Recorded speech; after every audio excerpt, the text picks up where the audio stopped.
So in this video, I'm going to show you how to do a woven wheel with ribbon. Now, I already have the video of a normal woven wheel with your thread, so you can check that one out as well. But when you're doing it with ribbon, there's just a slight difference, so I'm going to show you that too. So we're going to start off as we did before. With step one, I'm just using one strand of stranded cotton thread. Okay. And I'm coming up at the top of that circle and down in the center. Remember, you want to get it as close to the center as you can. It doesn't have to be exact, but pretty close, because you want these stitches to be kind of even. So coming up on this side then and back down in the center, we're making the 5 spokes of the wheel. So it's sort of a star shape inside this circle here.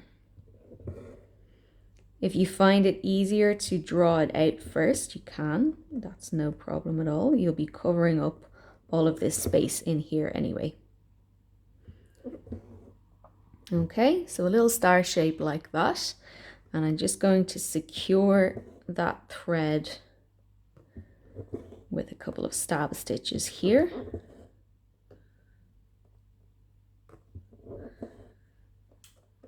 So that those stitches don't move as we go on to step 2. Okay, and just cut that thread out of the way. Now, this is where I come in with my ribbon. So I'm using a 7mm size ribbon. So that's the width of the ribbon there is 7mm. I already have it threaded in the needle and I have a knot on the end. Okay, if you're unsure of how to start stitching with your ribbon, there is a separate video on that.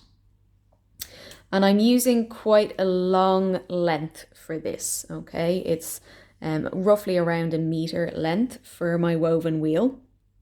I wouldn't normally stitch with this much ribbon, but because we're doing a woven wheel, we're not going through the fabric as much, so I can have a slightly longer length of ribbon. So we're coming up quite close to the center, not exactly in the center, but quite close to it, just in there. And pull all that ribbon through. And then we're going over and under these spokes, okay? Constantly alternating between over and under. So I'm going over that first one and under the next.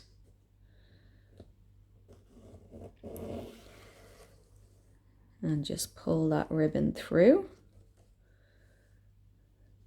And again, I've gone under that one, so I'm going over and then under.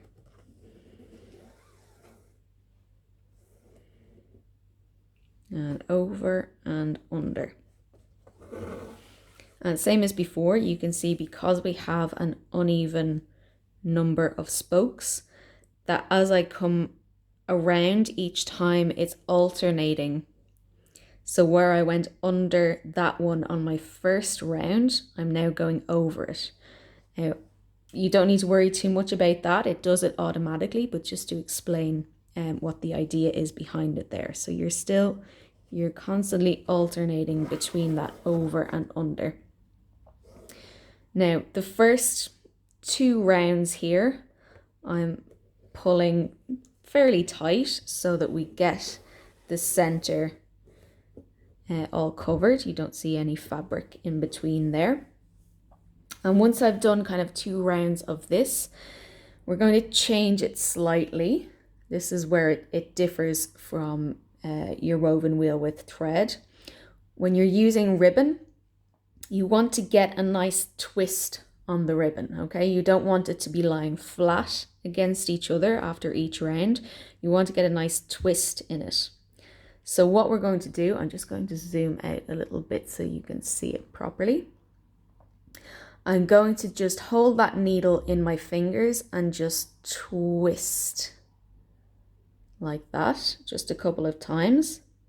And then I'm going to run my finger down along the ribbon, okay? So that I'm pushing those twists down towards the bottom of the ribbon that's at the fabric. So I have a bit of a twist in the ribbon there, so that when I go to put it under that spoke, that twist stays there. And we get it looking nice like that on our woven wheel. So again, just twist and then run your finger down along, keeping those twists at the bottom and under the next spoke.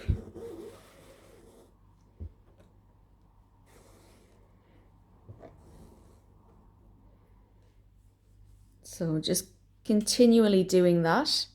After you've done it a couple of times, you might not need to twist before every weave under. You might still have a bit of a twist from the last time, but you can see that as you go. Twist again.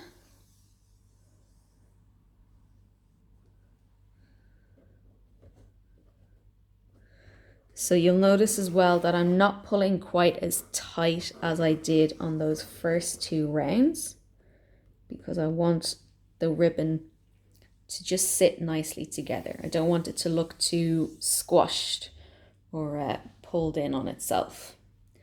So you're just pulling it until it sits close to the round before. You don't want gaps in between them, of course, but you don't need them all squashed on top of each other. There's still a good bit of a twist there, so I'm just going to go ahead under the next spoke.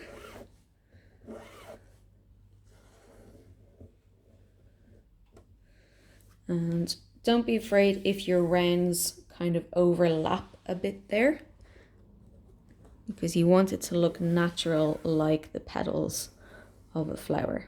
So you can see that previous round is sort of up over the round I've just done, and that's okay.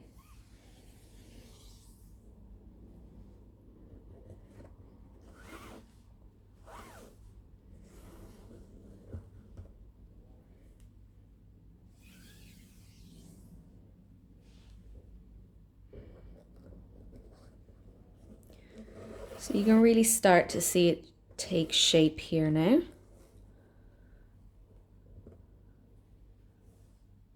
And just continuing with that all the way around until you fill that circle and you cover up those spokes. So we don't want to see those spokes sticking out at the sides. We want to cover all that up. Now ideally you want a length of ribbon long enough to get you all the way around this circle. But just in case you don't, in case you were using a smaller scrap of ribbon, or of course if you want to change colors halfway through, you can always change to a slightly different shade for the outer petals, things like that. So I'll just show you what to do if you want to finish off your thread or your ribbon in the middle of this. So we're going to pretend that I'm running out of ribbon here now. So instead of going, I should be going under this spoke here. Let me just zoom in again. I should be going under that spoke there. Instead of going under it and continuing on, I'm just going to go through the fabric there at that point. I'm going to pull that ribbon on through.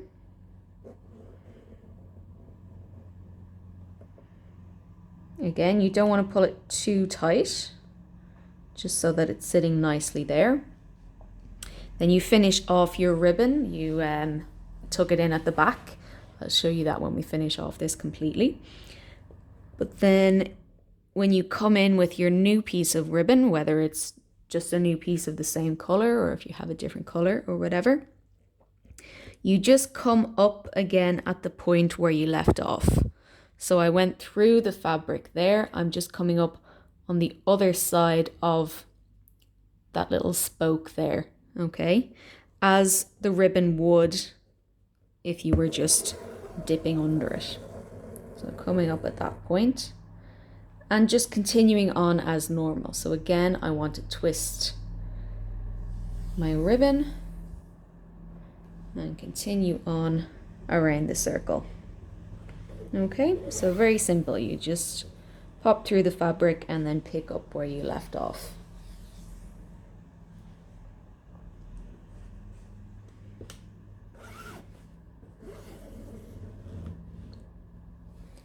So I'm just going to continue on with this until I fill up all of this space.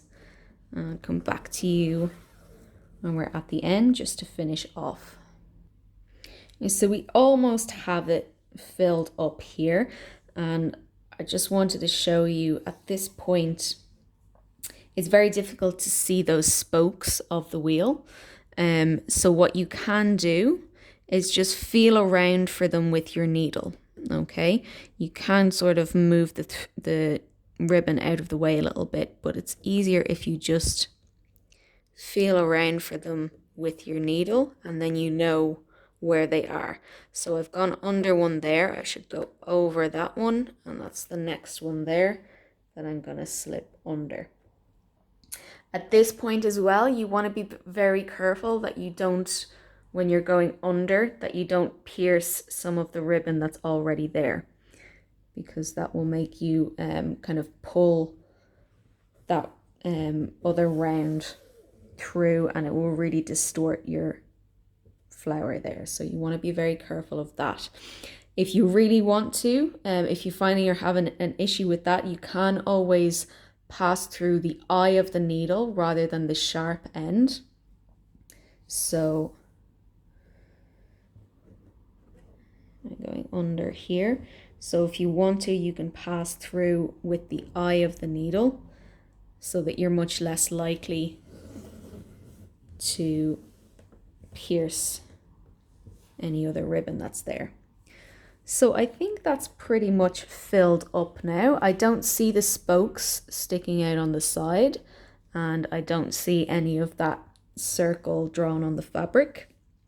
So to finish off, I'm just going to go down wherever I should be going under. So same as before. So I just went under a spoke there. I'm going over that spoke and under the next. So I'm just going through the fabric at that point. Same as the way we finished off halfway through. And just pulling, you don't want to pull too tight, remember, because again that will distort your flower a little bit. Just tight enough that it sits in there nicely. And that's it, done. So you can see the difference between with ribbon and with your normal embroidery thread. So it looks a little bit different, but it's the same technique. Now I'll just flip this over and show you how to finish off your ribbon. So this is the back of my woven wheel here. And I'm just going to take my needle and just weave in a couple of these pieces at the back, just to kind of secure my ribbon in there.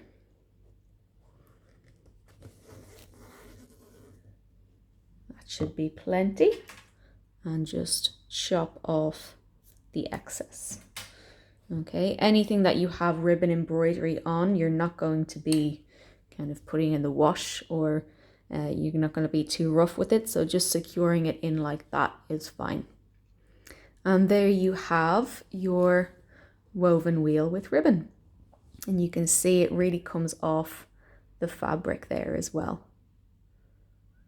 Okay, so best of luck with that. Have fun with it. As always, if you have any questions, just let me know. But happy stitching!